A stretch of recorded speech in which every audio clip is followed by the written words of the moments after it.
शादी के 20 साल बाद आज उन्होंने बातों बातों में किसी बात से नाराज़ होकर सबके सामने ही कहा कि तूने आज तक किया ही क्या है। सिर्फ घर पे खाना बनाना और बच्चों को संभालना। और वैसे भी आजकल बच्चे भी तुम्हारी बात कहाँ सुनते हैं, वो अपने मन की ही तो करते हैं। इतने सालों में तूने उनको कुछ भी नहीं सिखाया, तभी इतने बिगड़ गए हैं दोनों बच्चे। अपने पति की ऐसी बात सुनकर आज पूरी रात सुनीता को नींद नहीं आई।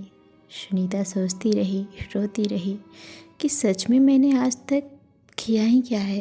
अगर मैंने आज तक इस घर के लिए सच में कुछ नहीं किया तो अब मेरा यहाँ रहने का कोई मतलब ही नहीं। कहाँ जाना है पता नहीं, मगर बस अब और नहीं। ये सोचते हुए सुनीता ने अपने पति विशाल को एक चिट्ठी लिखी। उसमें उसने लिखा था, मैंने आज पूरी रात सोचा कि तुम शायद सही कह रहे थे। आज तक मैंने किया ही क्या है, कौन हूँ मैं, क्या है मेरी पहचान। चाहती थी मैं आसमान में उड़ना, मगर उड़ने से पहले ही मेरे पंख काट दिए गए। सपने देखने से पहले ही सपना तोड़ दिया गया। बाबा ने कहा शादी की उम्र बीती जा रही है। मुझसे पूछे बिना ही मेरी शादी करवा दी गई। बाबा का तो मानो बहुत बड़ा बोझ उतर गया। ससुराल में मेरे लिए हर कोई अजनबी सा था, मगर माँ ने सिखाया था कि अब यही तुम्हारी दुनिया है, यही तेरे अपने हैं। अब से इन सबको ही तुम अपनी माँ, बाबा और भाई बहन समझना। पति तेरे लिए परमेश्वर है, इनकी कही कोई बात को मत टालना। सबको प्यार दे के अपना बना लेना। माँ की बात मान के मैंने सबको अपना बनाया। मुझे क्या पसंद था और क्या नापसंद, इसके बारे में मैंने कभी सोचा ही नहीं।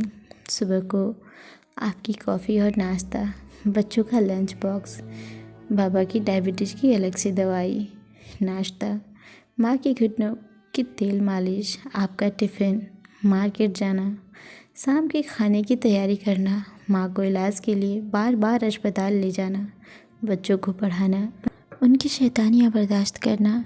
आपके दोस्त मेहमान बनकर अचानक से आए तो उनके लिए खाना बनाना। बस इतना ही तो किया मैंने, और तो क्या किया। इसलिए अब मुझे कुछ और करना है। अब मैं जा रही हूँ, ये तो नहीं जानती कहाँ, मगर मुझे जाना है। पर तुम अपना ख्याल रखना। फिर सुनीता वो चिट्ठी टेबल पे रखकर चुपचाप वहाँ से चली गई। सुबह होते ही बाबूजी अपनी दवाई, नाश्ता और अखबार के लिए बहू को आवाज़ देने लगे। उसके साथ माँ भी अपने घुटनों के मालिश के लिए बहू को आवाज़ देने लगी। बच्चे भी, माँ हमारा टिफ़िन, हमारा ब्रेकफास्ट कहाँ है। आज माँ कहाँ चली गई। बाहर इतना शोरगुल सुनकर उसके पति की भी आंखें खुल गई। क्या हुआ पूछता हुआ वो बाहर आया। इतना शोर क्यों मचा रखा है सुबह सुबह। पापा देखो ना, माँ कहीं नहीं दिख रही। हमको कॉलेज आने की देरी हो रही है, अभी तक ब्रेकफास्ट भी नहीं किया है। लगता है आज भूखा ही जाना पड़ेगा। दूसरे ने कहा, मेरी किताबें भी नहीं मिल रही है। माँ तुम कहाँ हो। बाबूजी ने आवाज़ लगाई, बहू ज़रा देखो तो मेरा चश्मा किधर है। माँ ने आवाज़ लगाई, बहू मेरे बालिश की बोतल और दवाइयाँ कहाँ हैं। सारा घर जैसे बिखरा था। उसका पति ज़ोर से चिल्लाया, सब चुप हो जाओ, मैं देखता हूँ वो कहाँ है। यहीं कहीं होगी, कहाँ जाएगी। वो उसे फ़ोन करने लगा, मगर उसका फ़ोन तो कमरे में टेबल पे ही था। उसने देखा फ़ोन के पास एक चिट्ठी भी थी। उसे बड़ी अचरज हुई। उसने वो चिट्ठी खोल के पढ़ी।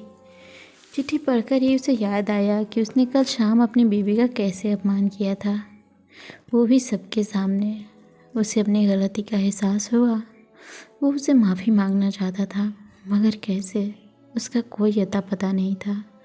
उसने उसके मायके और उसकी सहेलियाँ सबको फ़ोन करके पूछा, मगर किसी को नहीं पता वो कहाँ है, किस हाल में है। मगर सुनीता अपने मायके में ही थी। जानबूझकर उन लोगों ने विशाल से झूठ बोला कि वो घर पे नहीं है, ताकि उसे अपनी गलती का एहसास हो। फिर 5 दिन बाद विशाल सुनीता के मायके गया।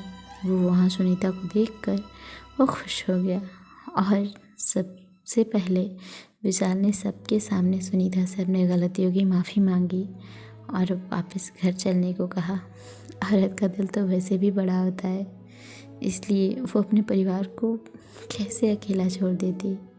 सुनीता ने विशाल को माफ़ कर दिया और वो अपने पति के साथ घर चली गई। घर में सब लोग भी बहुत खुश हो गए। अब सब सुनीता को काम में भी मदद करने लगे थे। अब सारे काम बोझ सुनीता पर नहीं था, वो उससे भी थोड़ा आराम मिल रहा था। बच्चे भी अपनी माँ के काम में मदद करने लगे थे और अपनी माँ का सम्मान भी करने लगे थे। सो फ्रेंड्स, आपको ये कहानी कैसी लगी हमें कमेंट करके ज़रूर बताएं। चैनल पर नए हैं तो प्लीज़ चैनल को सब्सक्राइब कर लें।